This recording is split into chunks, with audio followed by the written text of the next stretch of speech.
It's a very interesting point you brought up, and I'm glad to hear about all the kind of like new avenues. I'm sure our listeners are going to be over the moon.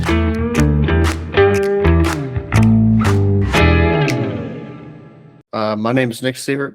I'm the founder and CEO of Jenga FX. I started the company about 7 years ago, and I've been working in games in general for about 15 years. I started out modding a long time ago, and so I just count that in my timeline. Currently based in Austin, Texas, but I'm originally from South Carolina, and found my love for visual effects after Valve released their visual effects toolkit for Half-Life 2 Episode 2 in 2007.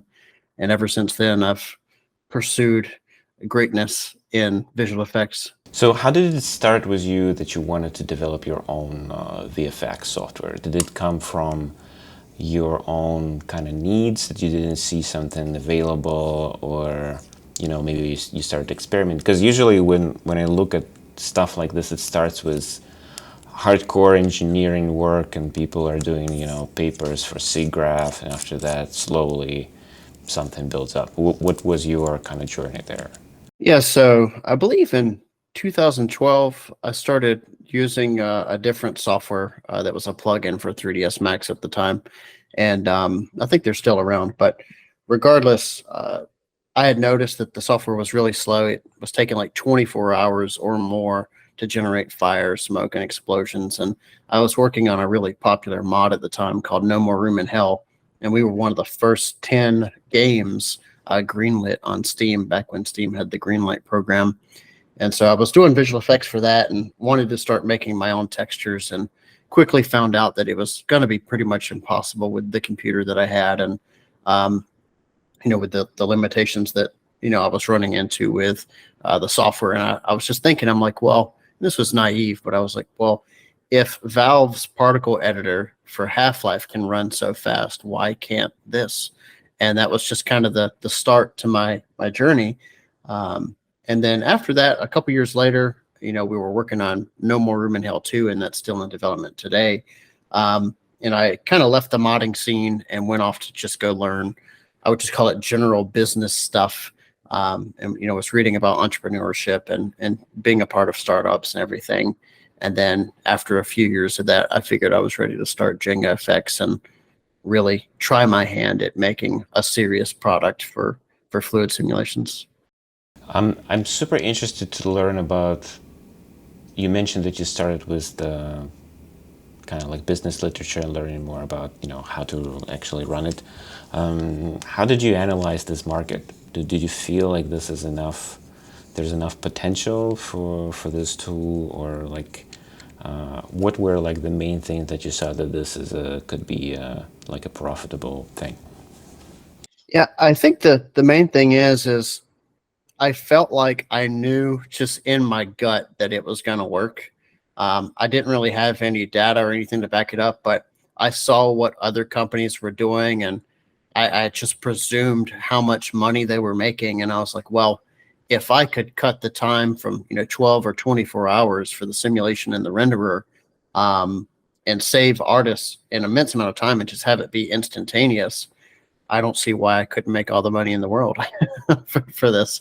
And I felt like it was a huge problem to solve. And so, eventually I brought on the right team to help me solve those things, some of the bigger hardcore challenges. And luckily we were able to solve it, and my ideas more or less worked. And so it was awesome.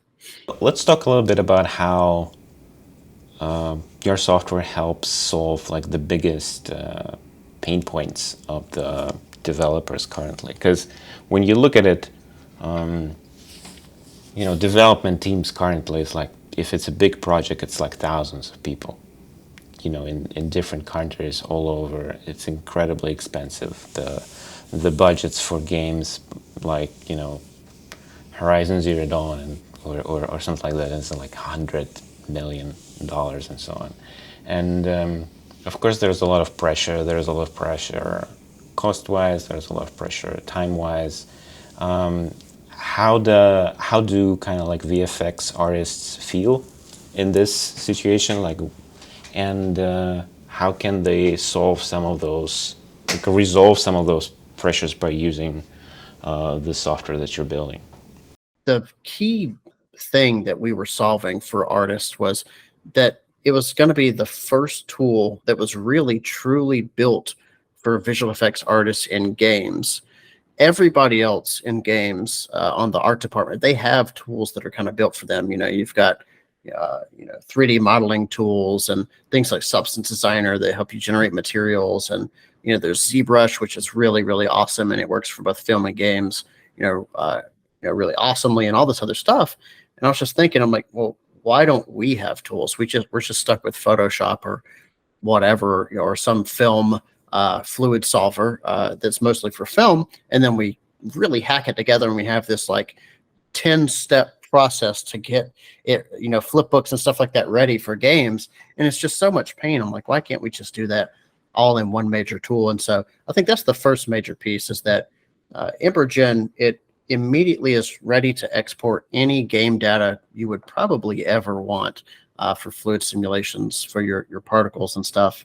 And then I think the second thing is just the ease of use and the iteration speed. So you can, export something from EmberGen and then re-import it into Unreal in like 2 seconds or whatever, 5 seconds, 10 seconds, and refresh your textures constantly to make sure that, they're what you want inside of Unreal or Unity or whatever it happens to be, whatever engine you're using.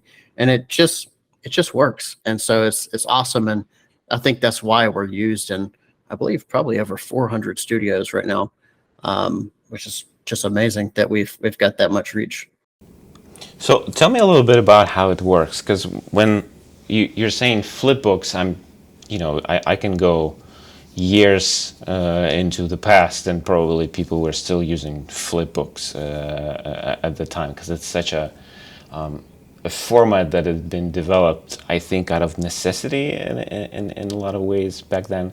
And now that we have software that is, and also hardware that's a little bit more powerful and so on, why is it still kind of like in that format? Why don't we have kind of like more powerful? Because you think about simulations of water, simulations of explosion stuff, and it's robust, incredible, like there's like thousands of particles and so blowing up, and it does look incredible in a lot of ways. And in demo reels, and people on 80 level are building like incredible stuff, including with a lot of stuff built by Jenga, by the way.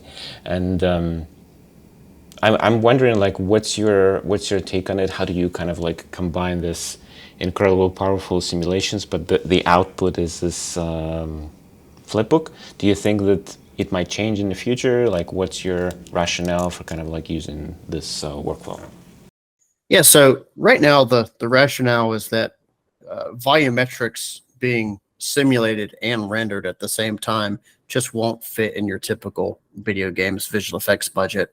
I feel like, more so now with, say, like the latest Horizon game, I believe either Forbidden West or Zero Dawn. I can't remember which one is the newest one. But they have like these really nice volumetric clouds and like this like big rotating storm and all kind of stuff. And it's really amazing technology. And so, we can do the volumetric portion. It's still the simulation that is really quite difficult, I think. And mainly that's because I believe the main budget for most games is about 2 milliseconds, between 2 and 3 milliseconds for visual effects. And say an EmberGen simulation, which is extremely optimized, it still takes, say 8, 10, 12 milliseconds just to run what the quality that we're getting. And so I do think that there is going to be an opening for this kind of stuff within the next console generation or two, where I finally think the hardware will be powerful enough. Our algorithms will be, even more optimized with sparse technology, so that you're not computing an entire bounding box, but you're computing just what you need and things like that. So I really think that volumetrics are like the time for it is now, and then we'll eventually add the simulations to it later. And so we can probably bake out to volumetric formats. But as per flipbooks, it's just a very cheap option, and you can have many of them on screen, and it costs almost nothing to run them.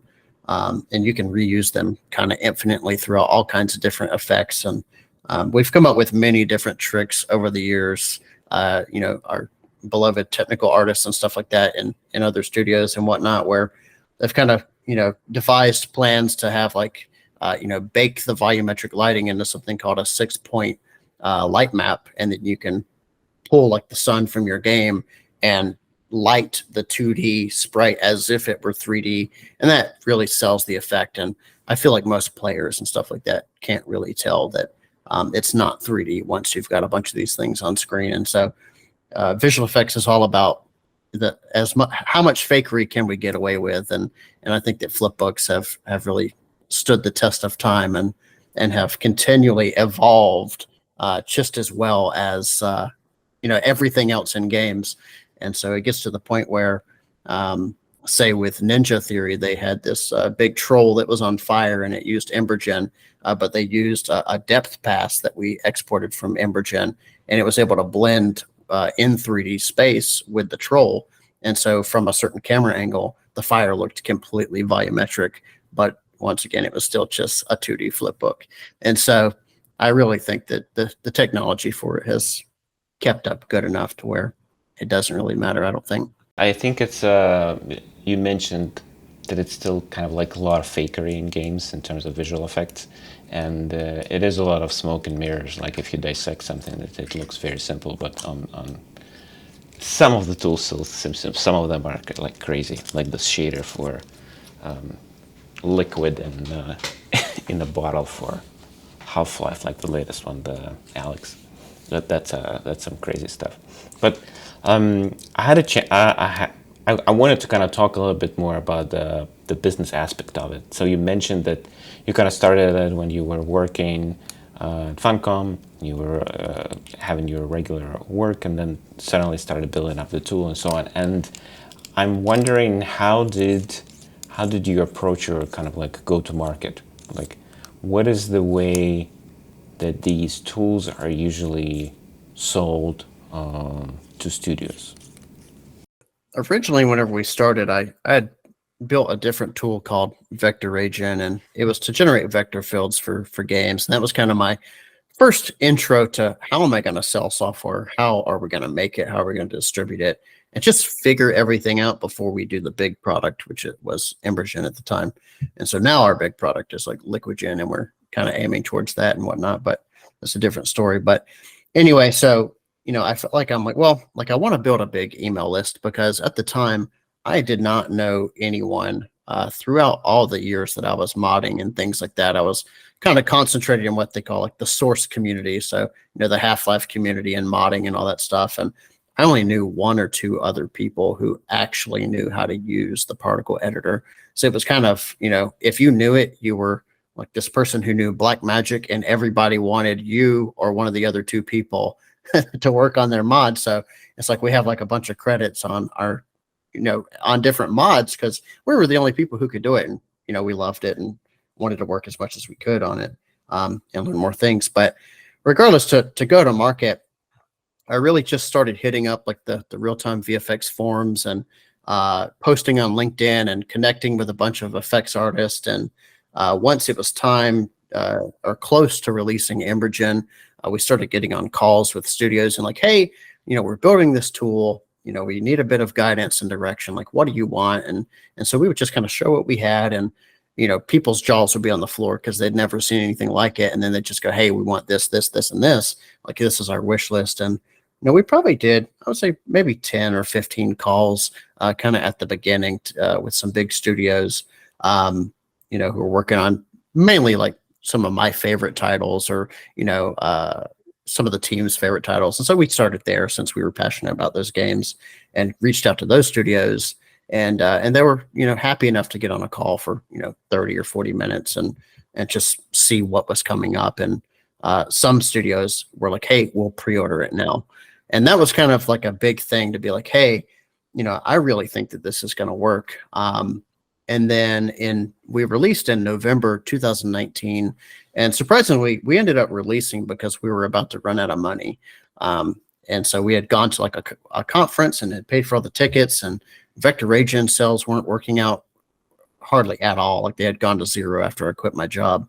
And I was like, man, I'm like, we got to do something. We need a Hail Mary. And I'm like, well, why don't we just, add the licensing stuff to Embergen and sell it as is. And by that time, we had built up an email list of about 6,000 people, I believe. And that was just through YouTube videos and teasers and word of mouth and Twitter. Twitter was a huge one, actually, building up that following. And so, yeah, we just sent out an email. Hey, Embergen is out, buy it now, as is. And we sold quite a lot of copies. And, the feedback was amazing. And we've been developing on that ever since. And so that was kind of our go-to-market strategy. I really felt like it was going to work. I built an email list and then marketed the crap out of it. Well, when the money ran out, just release stuff. I think it's a great advice to any any kind of startup founder. We were definitely pre-MVP. I'm like, we still have like 6 months to go before like I'm comfortable releasing this. But I'm like, if we want to survive, yeah. I don't know if you're comfortable talking about this, but did you get a lot of funding? Did you do like Series A, Series B, or stuff like that, or were you just kind of like using friends and family money, your own savings? I maxed out my own credit cards for this, but I've never taken any money from family or friends, or I've never raised money. It was all just funded by me. And now it's basically entirely funded through sales of the product. And now we're entirely funded by sales, and we have, I believe, 22 employees now. That's amazing, and it's such a good place to be. I think psychologically, that you're kind of.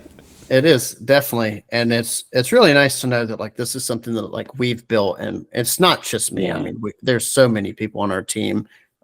Everybody contributes equally to build this, and so I'm kind of the face of it, but the team is really what holds us all together and creates the amazing products. You were saying that you did what you could. You saw a pain point. You created a solution, and then you started basically doing demos to people, and started gathering feedback. And I immediately remember the story. We did an interview with Algorithmic back in the day when they were still Algorithmic, and they said that they did a very similar thing, and they did have some failures before. But what they did when they were actually doing Substance Designer, they went to, I think it was Naughty Dog or some other big clients, and they said, okay, we're going to give you the software, and we're just going to do like whatever feature you want. You just to tell us kind of like what you need. And it worked out very well because they had this client that kind of like created the feature list basically for their software.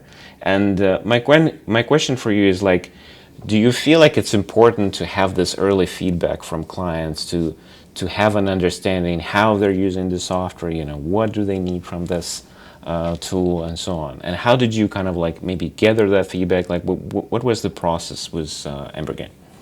Yeah, so back in the early days of Embergen, I actually went to GDC, and this was in 2019, and I met a guy named Nikita, and he was working at 4A Games, which was the Metro series is one of my favorite series ever, right after Half-Life.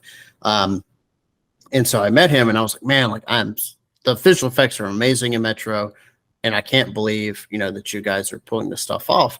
I would like to give your studio Embergen before anybody else has it, and just give me as much feedback as you can. And then hopefully for me, the way I win is just Embergen is used in Metro Exodus. And so it did get used in Metro Exodus, and they let us, use some video and stuff like that. But, some of the feedback was instrumental. And then we also had a QA testers channel on our Discord server where we would invite, industry people into the Discord, and whenever they had time, they would test it and give us feedback. And we kind of, built up on that. And that was kind of our way of collecting feedback, was mainly through Discord. But did it help in the end? Did you find it kind of like useful to get this early into the real game? Absolutely, because it kind of gave us direction. I'd say for the most part, we probably had it right 80% of the time, but Mm. it was that additional 20% where they're like, actually, we don't do this anymore in games, or, we do it this way now, or this is the data type we're really looking for, or, your normal maps weren't normalized properly, or whatever it happens to be. And it's like, oh, okay, so this is how your engine works, or whatever it happens to be. And so we were able to get a lot of testing and feedback, and I'd say it was extremely important, and it helped out a lot. So once you have this feedback, you have the software, and you're maxing out or your credit card, you start thinking, okay, let's start selling. And I'm sure one of the questions you had in mind was, what about the pricing? How do I price this product? And when you look at the market, it's such a kind of like you're basically putting a product that needs to compete with a bunch of corporations, right? Like, let's say Autodesk or Adobe, and they have just a bunch of economists who are just sitting there and figuring out very smart pricing and strategies and how to do subscriptions and licensing and all that stuff. How did you approach it? Like, did you run a survey asking for pricing? Did you do some kind of a, I don't know, like an auction? Sometimes people do that. Or did you look at the competitor pricing and kind of trying to figure out, or was it cost-based, Nick, where you kind of like you're figuring out, okay, how much money did I actually spend on this thing, and how much money do I need to make sure that it runs and I'm profitable, I don't ask for more money? Like, what was your kind of like price? Super interesting to learn. We don't often have an opportunity to look kind of like at that thinking. Yeah, so I think that the first part to get right was just licensing. Like, what were we going to offer for any given price? And so we wanted to make sure that it was a perpetual license, or rather, I think permanent is the better term, because you can buy and then you get 12 months updates and then they stop, but you own that last updated version of the software forever. Like, we'll never take it away from you, and then you can come and buy maintenance at any year in the future. It doesn't matter how many years have passed. You can buy maintenance, and then you immediately have the next version. And so we wanted to make sure that we did that first and foremost. And then we broke it up into 3 tiers. We said, okay, well, we're going to have indie/hobby. And then we're going to have, which is revenue under $1 million. And then we're going to have studio, which is, 1 million to $100 million. And then if you make over 100 million, or you have funding over 100 million or whatever, that's going to be enterprise, and you have to contact us basically. And so we structured it like that. And then we kind of figured out, I was like, well, let's look at all the different competitors and everything else. And, the competing tools, it was like, $900 for this, or $800 for this, or 700. And I'm like, this is just ridiculous. I'm like, as an indie person, maxing out my credit cards on this business, I'm like, I could never afford $700 or $800 for this thing, and it's just kind of ridiculous. And so I was like, well, why don't we price it, pretty low, but still, if we can sell the numbers, I feel like it'll make sense. And it's really the studios and enterprises that are going to be paying truly for the software, and that's where most of our money is going to come from. But we want to make sure that we help the indie person, because they're making a small game or whatever.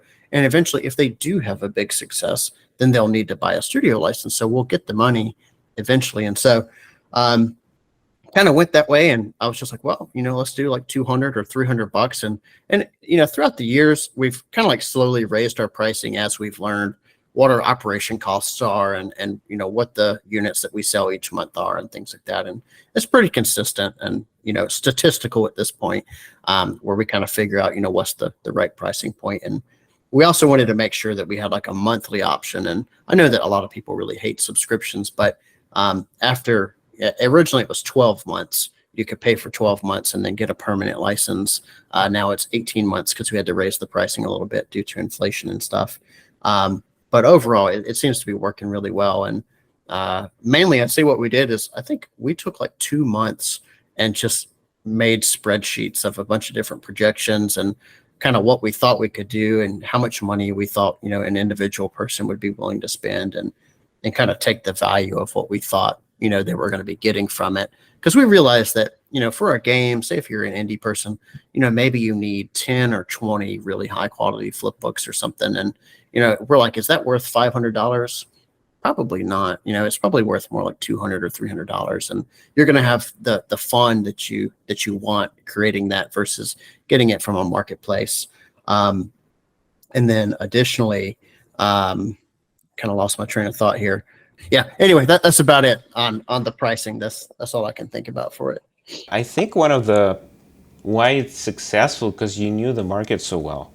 It's kind of like it's not that you went there from kind of like a C-level office and saying, okay, no, we're gonna price it this much and so on. But you really understood kind of like how much is this actually worth to, like if I were sitting and building a game myself, and we know a lot of those stories where people are, driving a very old car, they live with, roommates, or like, it's not really a rich life, let's say, right? And then you need to do something, and a lot of people would just never buy something like that. It's like $600. Even that could be like a no go situation, right? So you need to really place it in that interesting point. And also, I think what is super smart about this is it's like a bottom up strategy. Yes, enterprises definitely. I'm sure that they are like in monetary wise, they are like the biggest kind of investors, I guess, the buyers, right?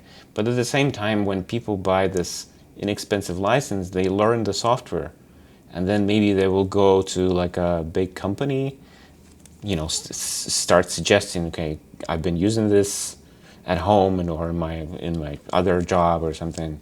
It's very fast, it's lovely, and kind of like you get these evangelists basically for a very small fee, and then they start selling to enterprises. And we actually give free licenses to universities. So if they're an accredited university, and even in some rare cases, we'll give like an online school that's really puts out good content. We'll give them free licenses for their students and stuff like that, for at least on site or whatever it happens to be. And that works out really well for those students who are now learning Embergen, and they're going to take that into the industry and say, hey, what I learned on was Embergen. And then they tell their studio, hey, we need more licenses, or I want to buy this, or, can we get this or get the budget? And then that ends up paying dividends in the future. And I remember one other thing that I was thinking of, and I think that this is my train of thought that I lost, was as part of the pricing as well, it's such a good sale and a good deal, because everything else, literally every other tool, is a plugin for something else that costs $1,000, $2,000, $3,000, right? And that's already hurting the indie person. And I'm like, well, I'm going to make it standalone, because we will have full control over everything that we want to do. And I think that's so important versus relying on somebody else who can jack their prices up, and then maybe our thing is cheap. But they're like, well, now the thing that it actually goes in is like $5,000 because of inflation or whatever. And now we just can't use your product because it's a plugin. So ultimately, I'm all about controlling my own destiny. And so that's why we went standalone as well. And it really makes it so that we can bring the pricing down without having to worry about what somebody else is doing. Nick, and I also, there's another point I think that is super important for the people who are listening, is that you did a perpetual license.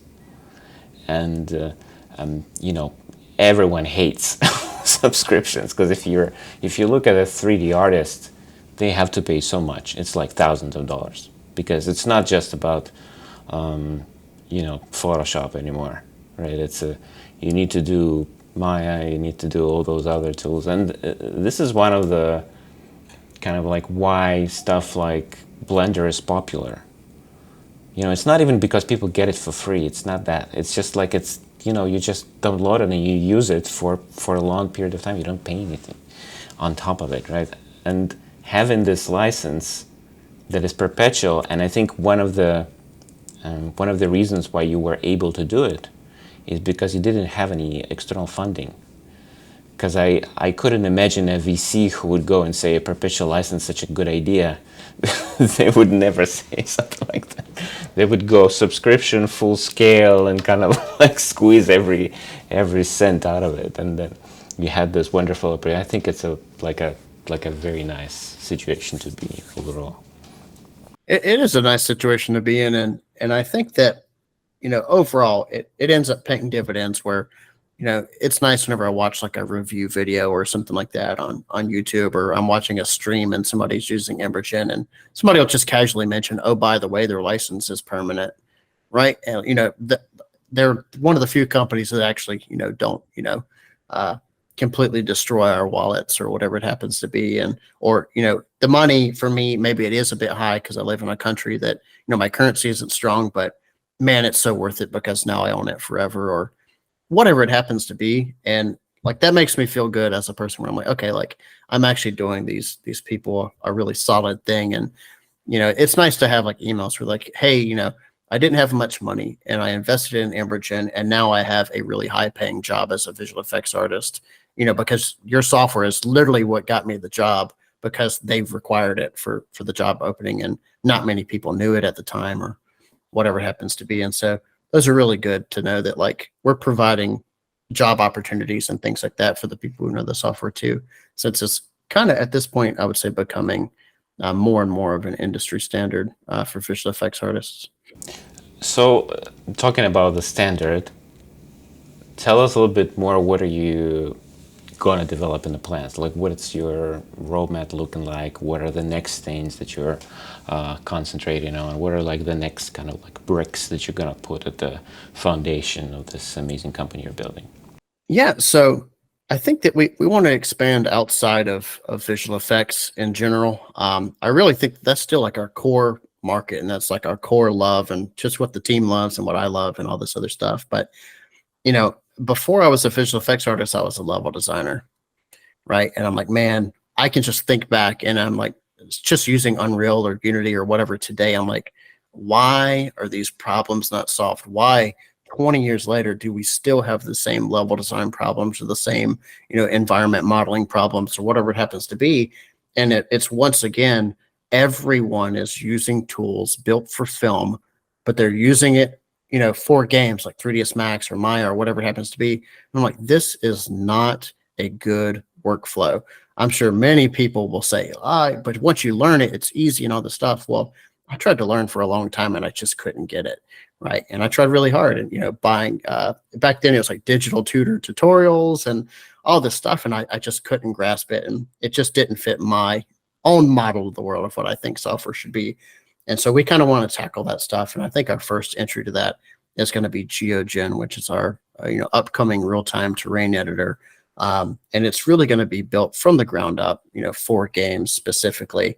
And then we also have LiquidGen, which is probably the most sought after tool we've ever had in our lives. I can't tell you how big my email inbox is of people, at studios and film studios, game studios, everything just being like, hey, we're working on XYZ massive project. We need LiquidGen now.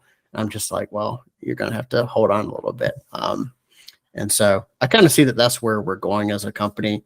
Really honing in on visual effects, but kind of building up another side where it's like, how can we tackle, the other pieces of game development that, artists have constant problems. I remember just, working in a professional setting and hearing somebody say, what the across the office because their software had crashed for the 10th time in 10 minutes. And they're like, I can't believe I just lost this entire character I was doing because it corrupted the whole thing on the server or whatever. I'm just like, man, what big problems, like how much money do studios lose because the software just isn't good? And so, these types of things, I just wonder, like, can we solve it? I don't know. It's something where I'm not as, knowledgeable about environment art, but I hope that we can hire the teams and bring in the professional artists and things like that, that do know the problems and they do know what they want and how we can solve it. And then we can solve it step by step. So we'll see where we go, but I think it's going to be a really fun journey. It's a very interesting point you brought up, and I'm glad to hear about all the kind of like new avenues. I'm sure our listeners are going to be over the moon to kind of hear what you got in store with the the environment generation stuff. I think it's such a popular topic, but the situation you describe, I think it's kind of ironic. Basically, you have an industry that is relying on tools that are developed by company who doesn't really care about this market that much. Because if you think about Exactly. And if you take, let's just say some of the big A's, right? We'll call them that, right? So if you take their companies, the rate at which they care about the game industry is probably zero. I mean, I bet that it accounts for such a small portion of their revenue that it just doesn't even matter because you've got all these like CAD programs and all that stuff and engineering and whatever, and that's where all the money is. Or say consumers that are using Photoshop for editing their photos because they're photographers, and the market for that is so much bigger. And so I'm like, well, if we can come in and we can make tools that are specifically for games and build it the way that the artist wants with the bridges the artists need and all this other stuff, and it's easy to use versus some other tools that are just god awfully hard to learn. And they're like, yeah, it's going to take you probably 2 to 3 years to learn this. And it's like, holy crap, like that sucks. That really sucks to me. And I'm like, what a waste of time. And of course, once you use it, then I mean, you have the power of everything. You can do anything you want. But to me, I'm like, well, at what cost? With how much stress and all this other stuff. And so I'm just thinking, how can we make it easy to use, fun? Because I remember back in the day, modding was so fun, right? And I'm trying to bring that back to software where I don't want somebody to go, I have to open this thing again. And I know I'm just going to be so angered by it. And I just want to get out of it. But I want people to open our software and go, man, I'm so glad that it's time that I have something to do with this because it's just a joy to use and it's so much fun and it brightens my day or whatever it happens to, or it's just so cool that I can't stop looking at it or whatever. And what we pitch studios is we say, we don't know if we're going to save you money because your artists might spend so much time playing with the software, they might not get anything done. And that's just a testament to how fun the software is. And so it really kind of, to me, brings the fun back to our jobs as game developers, and especially with kind of how the industry is these days with crunch and all this other stuff. I at least want, if I can bring some joy to their work, then I've done my job. So that's kind of my goals. Thanks for enjoying another episode of the 80 Level Roundtable podcast. Check out upcoming episodes on the 80 Level website at 80.lv. Join our career site at 80.lv/RFP. And share our podcast with friends and on your social networks.